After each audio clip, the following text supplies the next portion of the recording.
Digital Marketing Solutions. We're your complete digital marketing problem solvers. So if you have a business and you're not sure what to do with it as far as some of your digital marketing, and what does that mean? It means everything. Is your content clear? Is your website clear? Is your social media clear? And then we have a whole other plethora of stuff online, which Brian's going to go into. So what this is just kind of a little wake-up call. Look, you're here because you're rock stars. You're all doing a lot of the right things. But what we're trying to do is maybe plug a few of the little holes that you've got in your business. So that's what this does. And we're going to be available to you, and we're going to kind of prompt you with some things. If you want to meet with us afterwards, we're going to be happy to. So we just wanted to kind of, bring everybody together, have some fun, kind of get over this heat that we've been suffering from. But the most important thing that I find when I'm working with my clients is their message and their content is just not clear.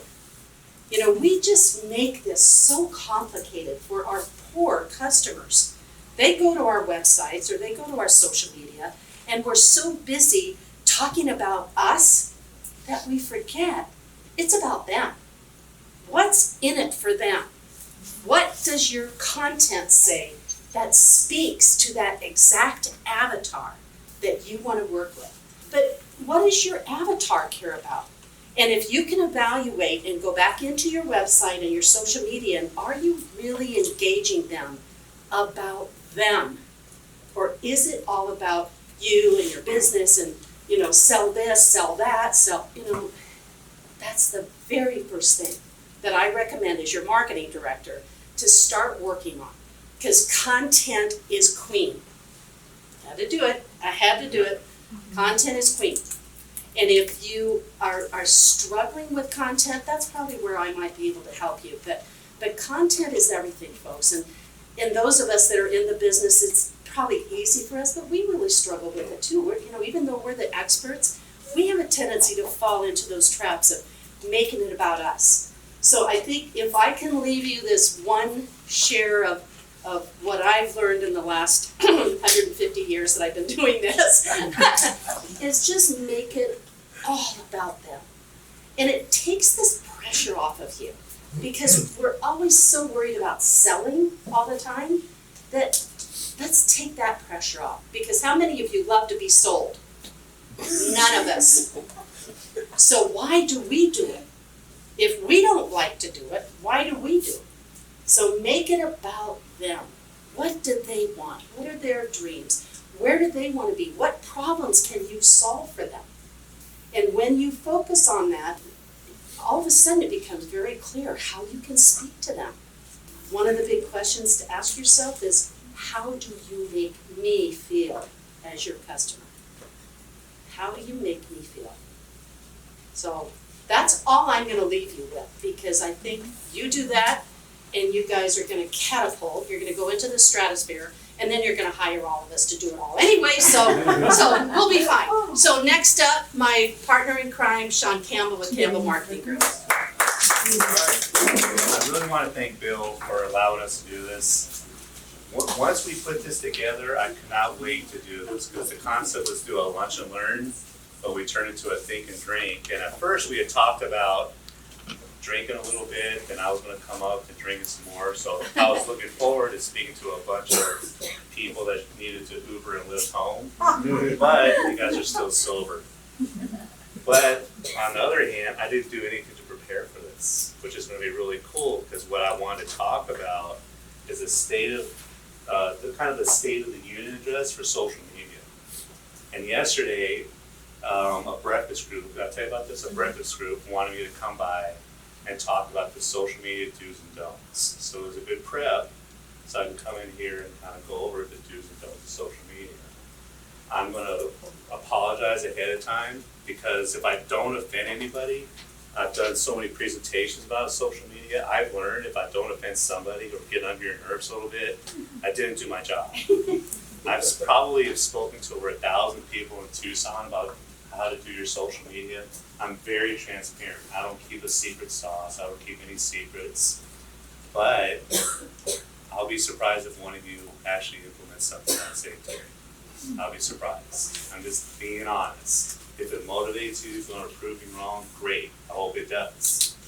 But that's the truth. I've spoken to hundreds of realtors about what they should. Any realtors here? Because I want to pick on a realtor. There's no real. I've spoken to hundreds of realtors in town, and nobody implements the strategies that I've laid out for them. I have 90-minute presentations about social media, nonstop. Step by step, I'll go through it, and I'll tell you everything you should do and why, and no one implements it. And I want to know why. Why? Give me some of the reasons why you guys aren't implementing Facebook and Instagram to the advantage of your business. One thing that I heard yesterday was that it's not like it was 5-6 years ago. 5-6 years ago, I could reach 500, 600, 700 people without having to pay for it. Now I only reach, 100 people. Okay, so you reached 100 people instead of 500, 600 people. You do that every day for a month, how many people have you reached? Yeah. So you're gonna give me that excuse why you're not doing it? That's an excuse just not to do your job for your own business. To do your organic posts, how much does it cost? It costs you some time, it costs you a little bit of research, maybe you're creating your own content. But what does it really cost to be your own microphone, your own voice, to reach your audience? Another way to think about it, if you're posting every day and your competitor isn't, I should have did the other way, let's keep it like that. And someone's looking for something that you do in your industry, your service, which are they gonna go with? Somebody who posted in August of 2017 or somebody who's connected to their audience? Who would you go to? Most recent. Yeah. Another reason I hear why people don't want to have a Facebook, I don't want the bad reviews. You don't want the bad reviews. One, you better worry about how you're running your business. But two, and I love this analogy, if you're a restaurant and all your reviews are talking about how bad your coffee is, well, what should you do? Fix your coffee. Fix your coffee. Right? So, your customers are then telling you what could be improved upon, right? What's another thing I heard? Oh, this one, I almost got kicked out of this group when I heard this. So, one person rose her hand and she's like, sometimes I think it's overkill. I see this one realtor, she's doing videos every single day. That's why I only post once a month, because I don't want to overkill. Oh. Yeah, I had to take a deep breath. Oh, yep. I was like, how would I handle this? Okay, and I asked her, it's like, how do you know she posts every day? There's a video every day. Yeah, well, I see it, and I comment on it, and I like it, and I'm like, okay. So that's the reason why you see it every day, because you're replying to it. She's pretty much top of mind for you right now, okay? If you're in the same industry as she, and where are you? And where would you rather err? This side of posting too much every day, or on another side that you're not enough, that you're pretty much irrelevant, basically. Where would you, who wants to be a little too much or not enough? Okay? So, another thing that I want to really implore everybody to do is not only post every day, but you gotta learn how to do your ads, Facebook ads, okay? Does anybody have their phone more than an arm length away from them right now? Where's everybody's attention at? One. On our phone. How many hours a day are we on our phone every day? Oh my God. 8. No? 8? Yeah. I'm on the phone at least that much. On average, it's 5 hours a day. And half of the time on social media. You should never really sell in a Facebook post. But if you could provide value and information and position yourself as an industry and your lead in your community and in your industry, that's the goal of Facebook. Okay? But every program really needs to be complemented with Facebook ads. Depending on what your market size is, what you're doing, your ads reach the people that aren't following your Facebook page. And one thing there's a couple of things I want everybody to understand here. Don't worry about how many people are liking your Facebook page. Worry about your reach and engagement and the number of impressions that you're making. You keep doing that once that over time, your business will hit a point where people are just drawn to you. This last 6 months of my business has been freaking crazy. You weren't gone on vacation. I had somebody literally email me and say, I wanna meet with you for 2 hours, I want a conversation. I'm like, I'm not gonna waste my time, it's gonna be $75 the first hour, 50. I'm not thinking you'll do it. He emailed me back right away, done. He literally sat down next to me in my office and said, I wanna market my business exactly like yours. He watched all my videos, he went through all my LinkedIn, he went through my website, he did everything. It was creepy. Because he was talking about a video. He was talking about a video that I'd done like 2 or 3 years ago. Remember that one time when you're talking to the realtors and you said this, this, and this. I want exactly what you do. Help me build that up, right? But it was that article that I wrote 2 or 3 years ago. It was the video that I did, and I've just reached a point where people are just kind of like they've seen me so often. So think about that. You're laying that foundation for those future clients. And that was on LinkedIn, by the way. That was on LinkedIn. Yeah. Yeah.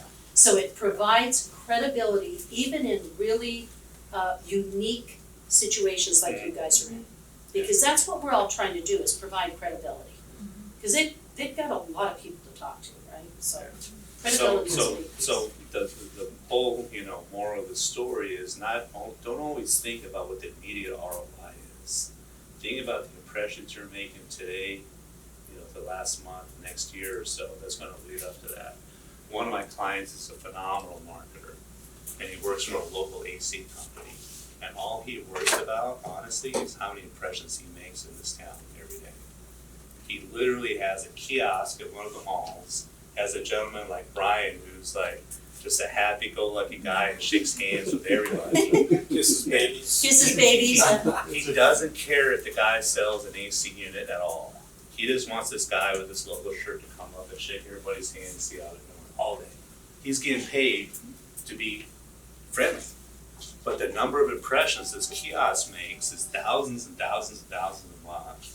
He's getting about 100,000 impressions with me assisting him in social media, plus all the vans and the trucks and all that. That's all he's worried about, is making the impressions, so it's the top of mind awareness. When I need an AC, I'm one of them. I'm going to that guy who I met 6 months ago who shook my hand and just told me a funny joke, right? They're doing very, very well. Is the first thing that he worries about is his ROI. I sent him a report this thick. He looks how many impressions. He's like, oh, let's double us. I love that. So not to mention all the traffic I'm sending to the website. Right? But why don't we all kind of think about that mentality, right? As a realtor, I'm not going to pick on you. But, yes, we are. But what are you doing on your social media to separate yourself from all the other realtors? There's a lot of hungry realtors in town. And I pick on realtors, but I respect the hell out of them because they got such a tough job. Not only are there a ton of other realtors, but it's a seller's market and the whole thing, right? But how is this gentleman going to differentiate himself from all the other realtors in town? I'll tell you what you could do. You could position yourself as the mayor in this town, and instead of doing listings every day and doing an open house and doing a little walkthrough every day, which gets redundant, talk about the community. Talk about the new local restaurant that's opening up. Talk about the new park that's opening up. Talk about all the jobs that Amazon is bringing in, Talk about all that, position yourself as the mayor in this town. So if I want to know something about Tucson, I'm going to that guy, I trust him, I like him, I'm going to buy my house from that guy. When I run ads, I've noticed if you put a person in there versus an object or even the product itself, that works better. The copy, which is the part that tells you about the ad itself. If it's captivating, entertaining, kind of funny, you could throw some emojis in there. Don't limit yourself to just the word. If you want to write 2 or 3 paragraphs and it's good stuff, write 2 or 3 paragraphs in there. The fourth part you really, really need is a call to action. Otherwise, don't even run ads. Right. Your call to action is either going to a page for them to sign up, a page to buy the product, or a page to where you're providing like a PDF of the top 5 tips to do whatever, and you're capturing their email so you can build an email list. Don't run an ad. Well, if you're running an ad for brand awareness, that's one thing, but don't run an ad if you're trying to sell something or give a PDF away without that call to action. And Brian will attest to this. I learned this from Brian. It's like, don't try to be a great marketer, but be a really good really great tester. Test a few different ads, a few different headlines, and see which one works for a couple bucks a day, and then put the rest of the budget into the ads that work. What other questions? So technology is so fast paced now in just our generation compared to, I see a lot of different generations here. Yeah. What do you see for the future? Lots of money. One, yes, it's moving fast, and every day there's something different on Facebook and Instagram, whatever. One, don't let it deter you from doing your job for yourself. Okay, just because something changed on Facebook. Remember about a year and a half ago when all the algorithms changed on Facebook, and it Everybody was was this big freaking out. announcement. I'd already saw it coming because I managed so many accounts. I'm like, yeah, this is changing. I was way ahead of the curve. My phone was blowing up by everybody. It was like, well, I guess I'm just not going to do it anymore. I'm like, well, go ahead. I don't care. I just work on my clients. But then you're just using it as an excuse. It is changing. Keep up with it. Snapchat? Yeah, absolutely. That's coming up. I think it's already kind of reached its peak a little bit. It's reached its peak. TikTok, you could kind of do your video or overlay of a soundtrack, and I'm like, I gotta figure this out. How do I represent myself without doing what most people do, but represent my business on there? There's a few people I'm following, I gotta figure that out. But yeah, Gary Vaynerchuk is on TikTok, and his phenomenals are crazy. They're Snapchat, Instagram on steroids. But he has a big advantage because he has a production crew doing it. How could I need to figure that out big time. So that's my guess what's on the horizon. And the last point I want to make, what are 3 things that you never ever want to post on your business page? Politics, religion. Yeah, and R-rated, whatever, right? There was what was the business that went out of business recently after the election, right? University Boulevard. Yeah, they're 2 little locations, the Cover it up. restaurants. Yeah. They were doing phenomenal. They were doing phenomenal, and they put something, whatever it was. One partner posted something, the other Yeah. guy didn't know about it, Yeah. and like 2 weeks later, they were out of business. Yeah, Yeah. yeah. So you got to be very, very careful about what you post on your personal, on your business. Okay. So I need to leave some time for Brian. Now get ready to kick this up. Oh a few boy, yeah, gears. here we go. Mr. Brian Lawson from WebMo. Yeah, Good boy. morning.